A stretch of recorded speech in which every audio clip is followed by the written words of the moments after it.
பாபநாசம் புதுமை புனித அந்தோணியார் ஆலய தேர் பவனி திருவிழாவில் திரளான கிறிஸ்தவர்கள் கலந்து கொண்டு பிரார்த்தனை செய்தனர்.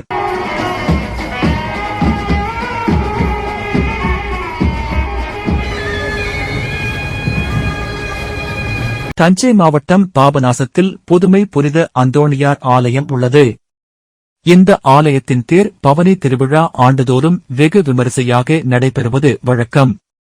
அதன்படி இந்த ஆண்டுக்கான தேர் பவனி திருவிழா கடந்த 3ஆம் தேதி சிறப்பு திருப்பலி மற்றும் கொடியேற்றத்துடன் தொடங்கப்பட்டு தொடர்ந்து பல்வேறு திருப்பலிகள் நடைபெற்று பாபநாசம் புனித செபஸ்தியார் திருத்தல பங்கு தந்தை மரிய பிரான்ஸ் தலைமையில் இரவு தேர் பவனி திருவிழா சிறப்பு பாடல் திருப்பலியுடன் வெகு விமரிசையாக நடைபெற்றது. தொடர்ந்து மின் அலங்காரத்தால் அலங்கரிக்கப்பட்ட தேரில் புனித அந்தோணியார் சொரூபம் வைக்கப்பட்டு ஆலயத்தில் இருந்து தேர் பவனி பேண்ட் வாத்திய நிகழ்ச்சி மற்றும் வான வேடிக்கையுடன் புறப்பட்டது.